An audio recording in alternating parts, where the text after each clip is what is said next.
వైసీపీలో చాలా మందిలా ఆయన కూడా మార్పులు చేర్పుల బాధితుడే. 3 ఎన్నికలకు 3 నియోజకవర్గాలు మారిన ఆ మాజీ మంత్రి మొన్నటి ఎన్నికల్లో ఊహించని షాక్ తిన్నారు. తాజా పరిణామాలతో ఒక అడుగు ముందుకు 3 అడుగులు వెనక్కి అన్నట్టుగా తయారైందట సిచ్యువేషన్. ఇందుకే ఎవరైనా ఏంటా కథ?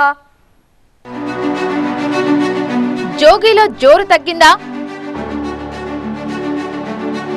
మాజీ మంత్రి మౌనవ్రతం. కుమారుడి అరెస్టు కొంగదీసిందా? వరుస వివాదాలతో ఉక్కిరిబిక్కిరి. వైసీపీ అధికారంలో ఉన్నప్పుడు ఒక రేంజ్ లో హవా నడిపించిన మాజీ మంత్రి జోగి రమేష్ పార్టీ అధికారం కోల్పోగానే సైలెంట్ అయిపోయారు. పార్టీలో కీలకంగా వ్యవహరించిన ఆయన ఇప్పుడు ఇంటికే పరిమితమవుతుండడం రాజకీయ వర్గాల్లో చర్చనీయాంశమవుతోంది. 3 సార్లు వైసీపీ తరపున పోటీ చేసిన జోగి రమేష్ ప్రతిసారి నియోజకవర్గాన్ని మారుస్తూ వచ్చారు. 2014లో వైసీపీ తరపున మైలవరం నుంచి పోటీ చేసిన ఆయన ప్రత్యర్థి దేవినేని ఉమామహేశ్వరరావు చేతిలో ఓడిపోయారు. మైలవరంలో గెలుపు సాధ్యం కాదనుకున్నారో ఏమో పెడనకు షిఫ్ట్ అయ్యారు. 2009లో అక్కడి నుంచే తొలిసారి ఎమ్మెల్యేగా గెలిచిన రమేష్ 2019లో మరోసారి ఎమ్మెల్యేగా గెలిచి అసెంబ్లీలో అడుగుపెట్టారు. గత ప్రభుత్వంలో మంత్రిగాను ప్రమోషన్ దక్కించుకున్నారు. అయితే 2024 ఎన్నికల్లో మరోసారి రమేష్ రూటు మారింది. అటు మైలవరం కాదు, ఇటు పెడన కాదు. కొత్తగా పెనంలూరు నుంచి ఆయనను బరిలో నిలిపింది హైకమాండ్. దీంతో మరోసారి ఓటమి తప్పలేదు.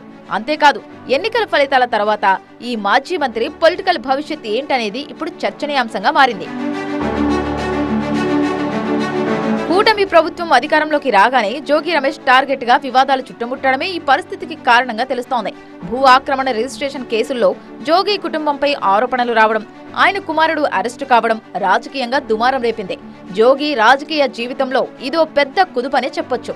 ఆయనను విచారణ పేరిట రోజుల తరబడి పోలీస్ స్టేషన్ల చుట్టూ తిప్పడం మరో ఎత్తు. తాజా పరిణామాలు ఈ మాజీ మంత్రిని ఉక్కిరిబిక్కిరి చేస్తున్నాయి. పొలిటికల్ గా సర్వైవ్ కాలేక, పార్టీలో యాక్టివ్ గా ఉండలేక తీవ్ర ఇబ్బందులు ఎదుర్కొంటున్నారట.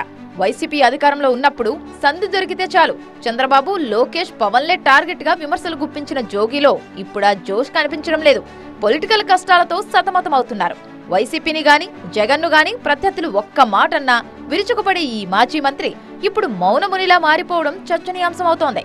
దాదాపుగా అజ్ఞాతవాసాన్ని గడుపుతున్న ఆయన పొలిటికల్ గా ఎప్పుడు యాక్టివ్ అవుతారా అని అనుచరగణం ఎదురు చూస్తోంది.